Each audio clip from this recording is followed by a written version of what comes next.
Good afternoon, everyone. My name's Ron Munro, and I'm based in the Scottish Highlands. Thanks for joining in, and welcome to the ROADEX webinar on the e-learning lesson on roads on Peat, the first of a series of 4 over the coming 3 weeks. This presentation is advertised to be around about an hour, but it should be quicker than that, and we should have time for a discussion at the end if you wish.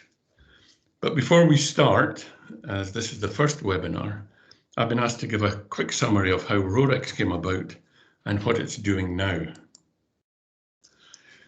These are the ROADEX countries: Finland, Norway, Sweden, Scotland, Ireland and Iceland, the so-called northern periphery of Europe. And these are the 12 current ROADEX partner organisations. The Swedish Transport Administration, Trafikverket, is the lead partner. The Yle Centre of Lapland and the Finnish Transport Agency from Finland, the Icelandic Road and Coastal Administration from Iceland, the Norwegian Public Road Administration, Transport Scotland, the Highland Council, Forestry and Land Scotland, and Cumbrian Onion and Share from Scotland, and from Ireland, the Department of Transport, Tourism and Sport, the Department of Agricultural, Food and the Marine, and the Road Management Office. The project secretariat for ROADEX is Road Scanners.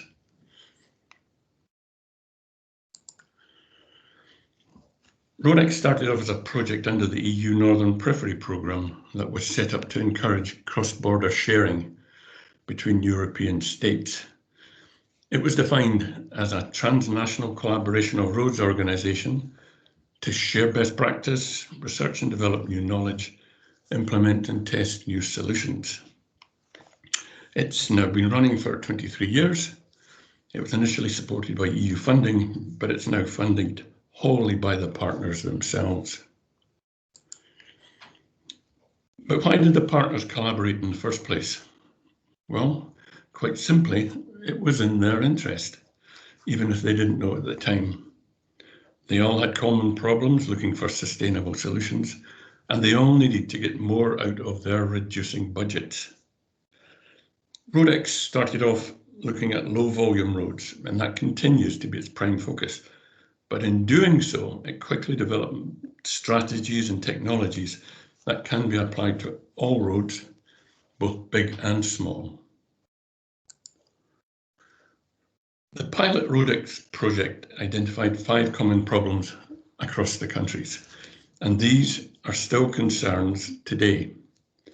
Drainage, the number one for everyone. Heavy trucks and permanent deformation, poor quality road materials, roads on peat, and widened roads. This slide shows a dilemma faced each day by roads managers: the gap between the growing expectations of road users and what the road networks can actually deliver. The bottom line shows the 3 options open to the manager when problems arise: apply load or traffic restrictions, carry out maintenance or rehabilitation measures, or do nothing and blame the politicians for the mess. ROADEX solutions address the middle course. The ROADEX philosophy can be simply stated as focus, focus, focus. Use precise survey to map the weak sections of road and focus in on them. This is the key step. Focus on understanding the underlying reasons for the problems on the road. Innovate. Find fit-for-purpose structures and treatment for the weak sections. Look at the timing of any work. It's not necessary to fix everything at once, apart from the drainage. The one thing that can always be done is to fix the drainage. And make sure that there is follow-up maintenance after the work. The weakest road sections define the route in the eyes of the road user. Focus on these and keep the drainage effective.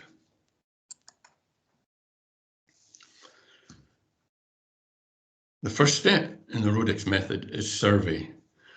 Survey to understand what's happening in the road structure and not to rely on what can be seen from the surface.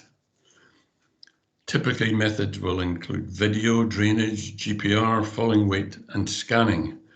But there are many others, as can be seen here, all collected digitally to GPS to allow repeatability and to be able to identify any trends over time. The digital information can then be processed and analysed together using modern techniques and cloud storage for use by engineers, both in-house and on site. ROADEX shares its strategies as widely as possible: conferences, seminars, workshops, and webinars as today. The ROADEX website, www.roadex.org, is the heart of the ROADEX dissemination strategy. Everything that has been done in the 23 years of ROADEX is on the website. The key part of the website is the ROADEX Knowledge Centre. All of the ROADEX information in one place. Projects, reports, case studies, research, all accessible, free of charge. ROADEX has tested its strategies and methods in a series of demonstration projects on public roads. Drainage maintenance, road-friendly vehicles and CTI, forest road policies, road design, roads on Peat, and driver health and vibration. More recently, ROADEX has also extended its investigations into the impacts of heavy trucks on road networks and how they can be mitigated. More about that in the later webinars.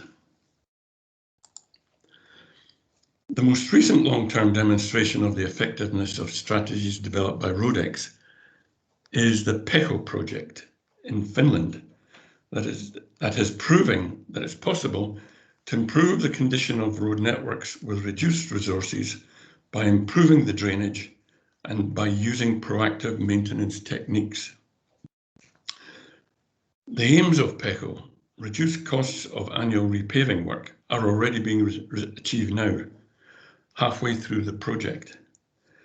And such has been its success that the project received the 2018 International Road Federation Global Road Achievement Award for Asset Preservation and Maintenance Management in Las Vegas.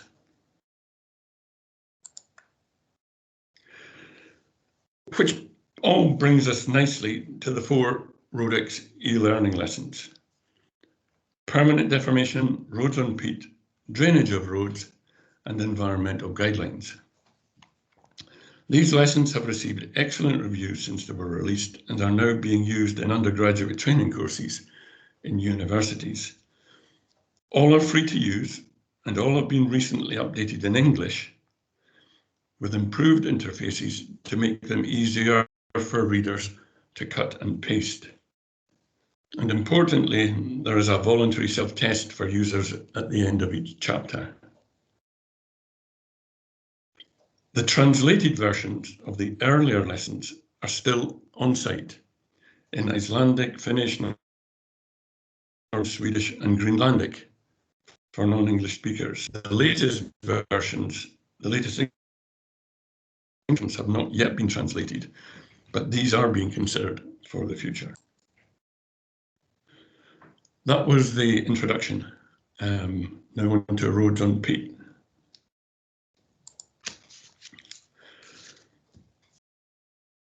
The contents of the Roads on Peat e-learning lesson are short, and you'll be pleased to learn that I don't intend to go through the whole list. I'll try to pick out some of the more interesting pieces that hopefully will get you interested to look at the lesson yourself on the website. But please feel free to pitch in whenever you wish. These are the people who prepared the lesson: Haraldur, Gunnar, Peter, along with inputs from Frank McCulloch and Timo Sarankito, plus many others from across the ROADEX area. All their help is acknowledged here. Peat is present in all of the ROADEX countries to a greater or lesser degree, from the frozen Palsa mires in the permafrost of northern Finland to the widespread blanket bogs on the west coast of Scotland and Ireland. It was recognised early in the first ROADEX project as a concern for all of the ROADEX partners and something they wanted to learn more about. The e-learning lesson gets most of its content from the 4 Roads on Peat reports on the ROADEX website. These cover both public and forest roads and were written between 2005 and 2010, so they're slightly dated, but contain a lot of valuable information nonetheless. So what is peat and what makes it so different to other soils? In its simplest form, it's a combination of water and decomposing plant fragments. The top surface layers comprise the living part, and below that is generally a dead and decaying mass of mixed older material, both organic and mineral. A typical area can be highly variable with different characteristics from place to place and from depth to depth. It can range from floating bogs to drained dry areas and every type in between.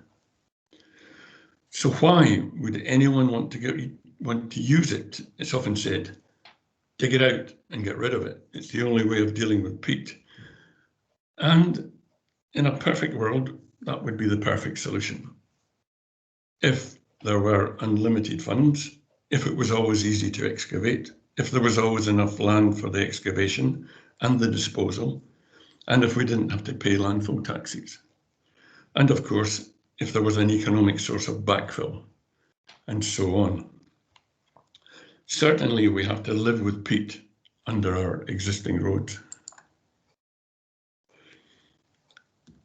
An understanding of the environmental aspect of peat is vital when planning work on peatland. Usually the land involved is some form of protected area for ecology or habitat, and because of its high water content, it's highly sensitive to changes in its hydrology. The environmental webinar next Friday will give more information on this.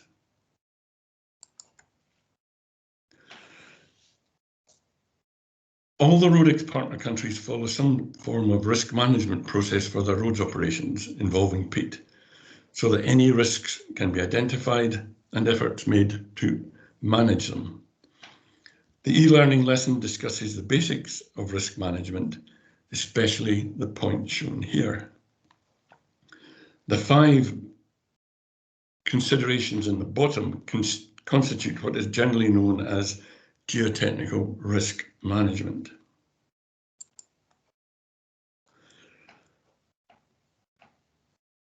The e-learning lesson recommends that risk management should be carried as early as possible in the project and continued through the project to construction and completion. The process doesn't have to be complicated, just thought about and recorded so that everyone knows what the possible risks are and what can be done with them. Risk can be avoided, transferred, mitigated, or accepted, but it cannot be ignored. An example of what can go wrong is here. This is a peat slide that was triggered by loading material onto the peat beside the road. This quickly overloaded the peat and converted it into a flowing mass that travelled downhill under its own momentum until it ran out of steam. Peat slides can be significant depending on the local circumstances. Thousands and even hundreds of thousands of cubic meters. This slide was in Ireland, again, triggered by roadworks, and there will be many more examples.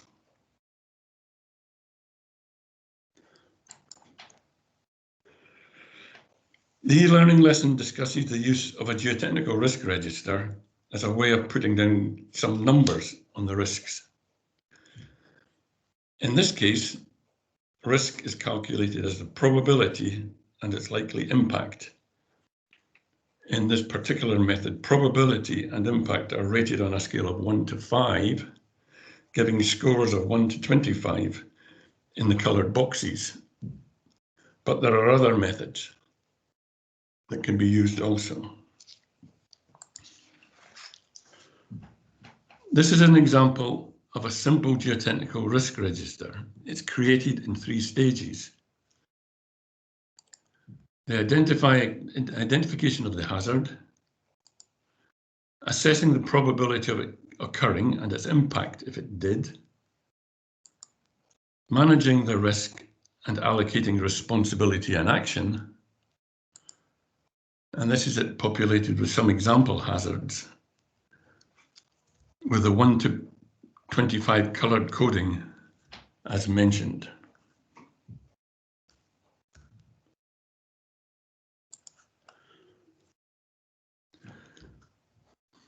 One of the big concerns for most engineers when dealing with peat is that it consolidates and settles over time, as seen in this graph over log time. Typically, a peat underload will react in 3 recognised phases. Elastic settlement, that takes place immediately the load is placed on the peat. This is usually ignored as it's almost impossible to measure. Primary consolidation, that usually happens fairly quickly and is mainly due to free water in the peat being squeezed out. This causes the peat to gain in strength as more of the load is supported by the peat particles rather than the water. Secondary compression, as the peat fragments within the peat slip and reorganize to form a denser mass. This is usually taken to be linear with log time, i.e. a straight line here. And recently researchers have classified a 4th stage in peat settlement, tertiary settlement. That is very long term. Certainly after most of us taking part in this webinar will have retired.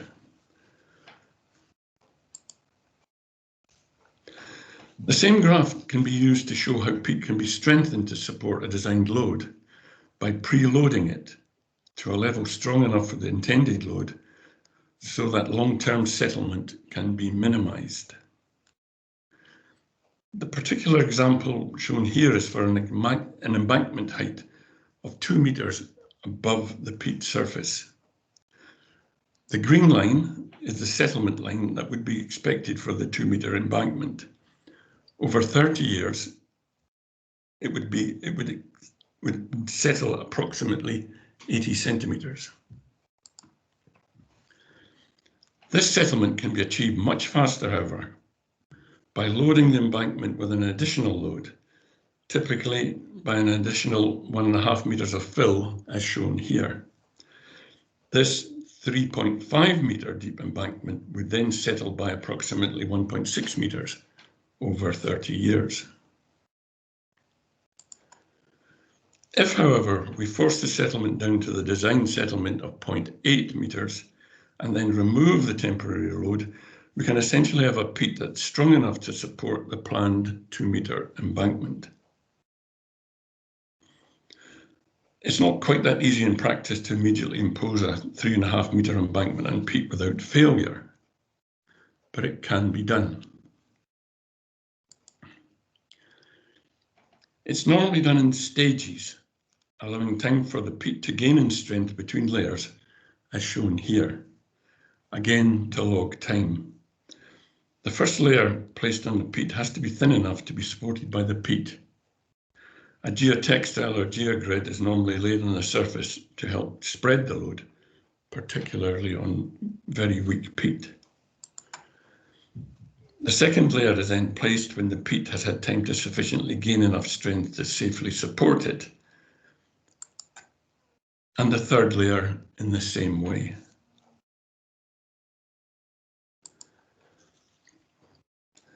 This example from Iceland brings stage construction and surcharging together. Iceland regularly uses the peat strengthening method to construct and widen its main road network. The white lines and photographs show the construction of a 3-stage embankment as before. The Icelandic Roads Administration then surcharges this embankment to preload the peat to the final expected settlement and strength. The red line shows the surcharge being placed and removed when it's had the desired effect.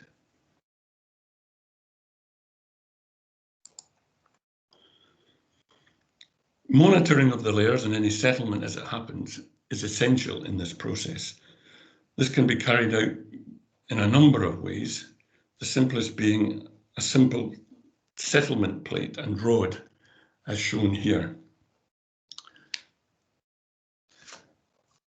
These can be easily monitored by the level of the top of the exposed rod. The hydrostatic profiler is a much more sophisticated arrangement that monitors the deflected shape of the peat below the embankment using a polythene tube laid on the original ground surface.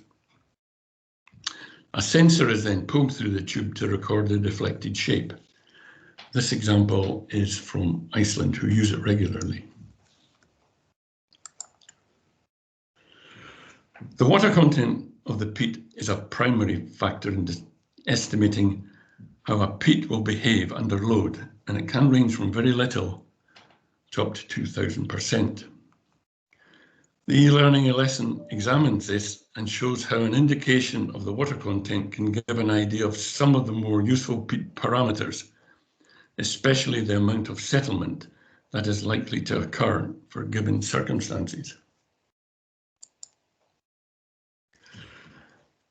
The eLearning lesson also includes a graphical method for estimating settlement in peat based on water content, the thickness of the peat, the applied load, and time.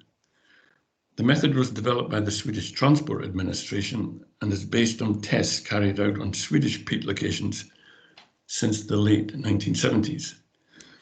The method can be used to give an indication of primary settlement in peat in the absence of sampling. The red line shows a typical example of the method. The example here is for a road over 4.5 meters of peat with a water content of 1,200%. The first layer is planned to be 1.5 meters thick, producing an applied load of 30 kilopascals on the peat. Sweden generally works on the first layer, achieving 70% settlement before the next layer is placed. In this case, the settlement is estimated to be reached in 20 days. This is confirmed by monitoring the settlement on site as it happens. The chart can also be used as a basis for stage construction and preloading estimates also, as shown in the red line, for a further layer of 0.5 meter of fill material, again to be monitored on site.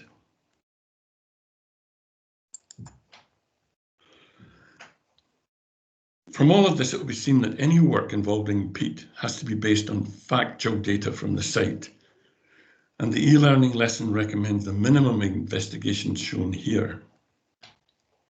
Other surveys and laboratory analysis can be carried out, but for low volume roads, these are a must. The desk study to find out if there's any information already available, geology, peat types, depths, etc. Why do the work all over again if the information is already available? The site walkthrough to understand how the area works. It's surprising how often this doesn't happen, and it can quickly show up likely sensitive areas. Peat depth probing by simple steel rods on new sites or by ground penetrating radar on existing roads. And some sampling. Peat classification and water content as a start to give an indication of likely settlement. Large-scale investigations and testing are usually outside the time and budget available for low-volume roads. They are, however, discussed in the eLearning lesson, including laboratory testing. An example of a simple test that can be carried out immediately on site is the degree of humidification, or how much the peat has decomposed and modified over time. It can range from H1 for a new formation to H10 for a totally decomposed peat, much like a mud, where no plant structure can be seen. It's a simple test, but it can be very revealing.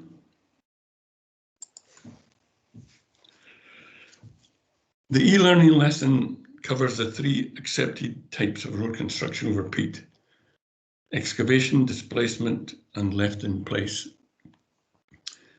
Excavation speaks for itself. Dig it out and get rid of the problem. The safest solution for high-speed, high-volume roads. Peat displacement, where the peat is pushed to the side. This has its own problems, especially where there are adjacent properties. Again, it's an accepted solution for high-speed, high-volume roads, although there is the possibility of long-term settlement problems if any peat is left below the new embankment. And peat left in place, this builds on top of the peat and utilises what strength the peat has or can develop over time. All of these methods can be used for both main roads and low volume roads. The left in place methods particularly offer a number of very cost-effective solutions for low volume roads.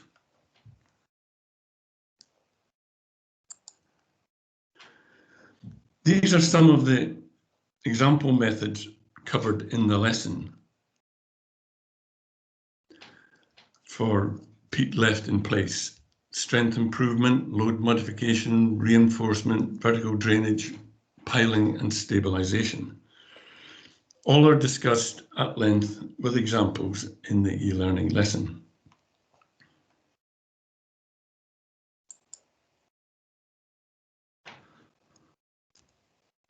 And these are some of the working examples given in the lesson, from excavation to lightweight embankments, piling, peat replacement. And some more with grillages, grid reinforcement, geotextiles, surcharges.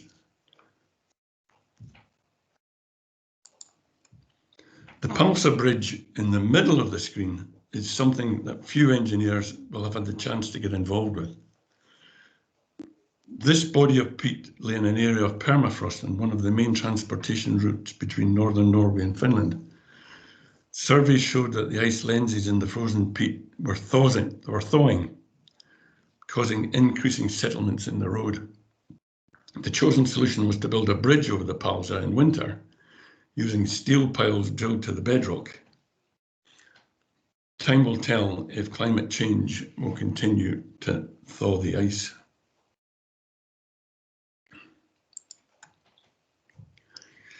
The eventual selection of the most suitable method of construction will depend on the local governing parameters, such as traffic volume, budget, proximity of adjacent properties, time available, and so on. Some examples of the more common method discussed in the e-learning are shown here, and how they can affect project timing and cost.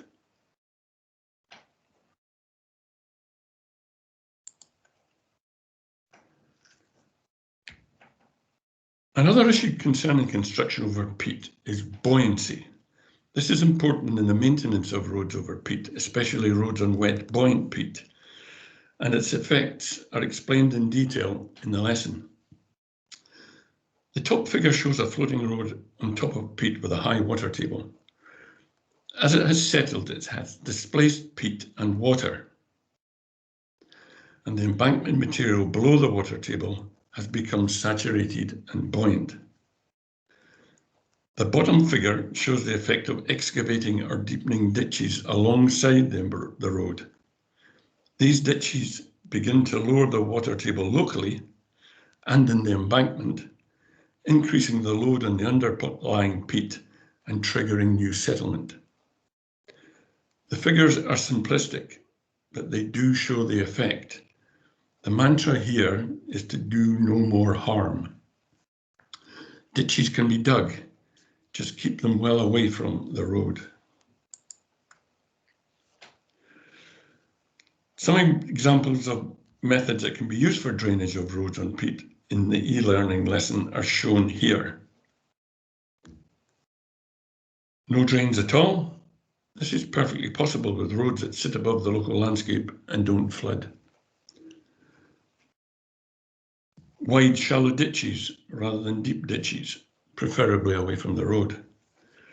Bigger pipes and culverts that will still have a waterway area when they settle. And the three diagrams on the right illustrate some of the techniques for reinforced forest roads on peat, using geogrids and geotextiles. These are also covered in the lesson.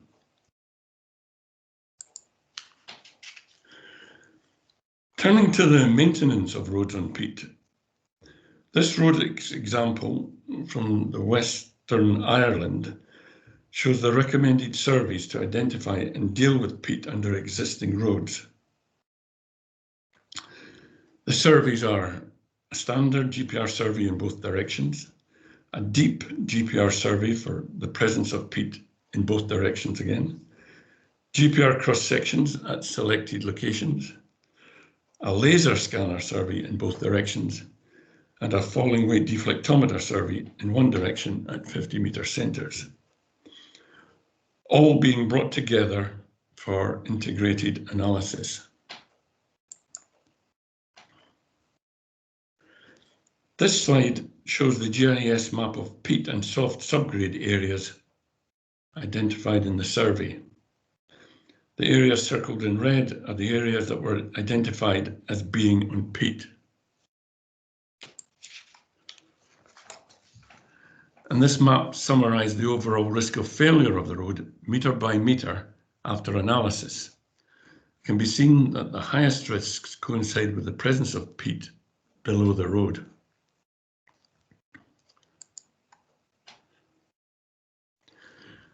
This shows a 40-metre long pocket of peat under the existing road. The deep road structure was managing to carry the road over the peat at the time of the surveys, but the GPR shows that it had been strengthened a number of times in the past with overlays that have added to the loading on the peat. It's likely that this section will require action again soon to deal with a renewed settlement triggered by the additional weight of the new asphalt. The permanent solution would have been to replace the existing heavy road structure with a lightweight fill replacement to unload the peat and stop further settlement.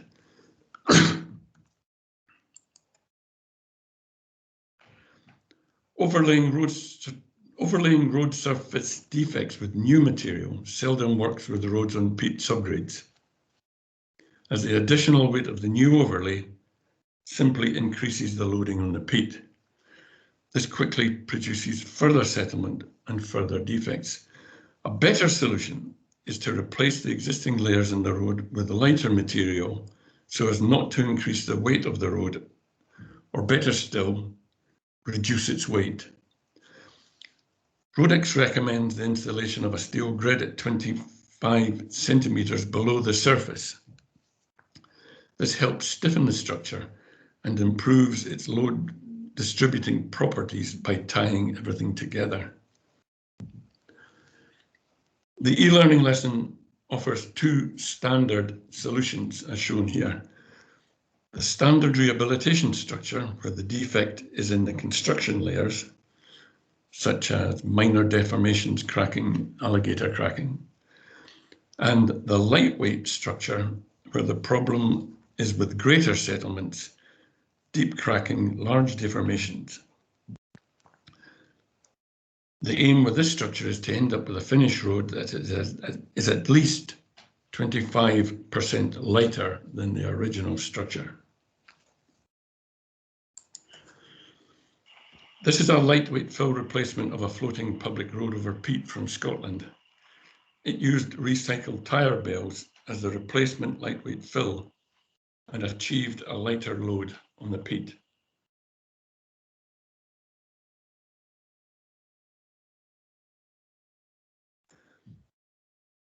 This last example, this time of a road widening over peat in Sweden. The aim was to widen an existing floating road on deep peat. The chosen solution was to preload the peat below the planned widening to the same strength as the peat below the existing road. The preload was left in place for its design period of 90 days without effect on traffic flows on the road.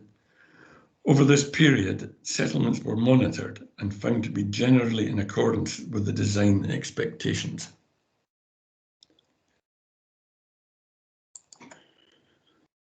And this is a photo of the preloading in place, showing the red settlement rods to monitor the settlement.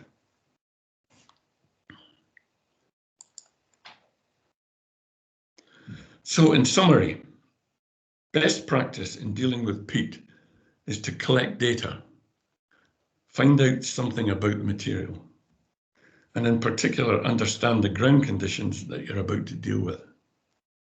Respect the established hydrology, especially the drainage. Do no more harm. Think about geotechnical risk management. Monitor the works during and after construction. Keep records and be prepared to share the experience and knowledge with others. It's the reason for ROADEX. We can all learn from each other.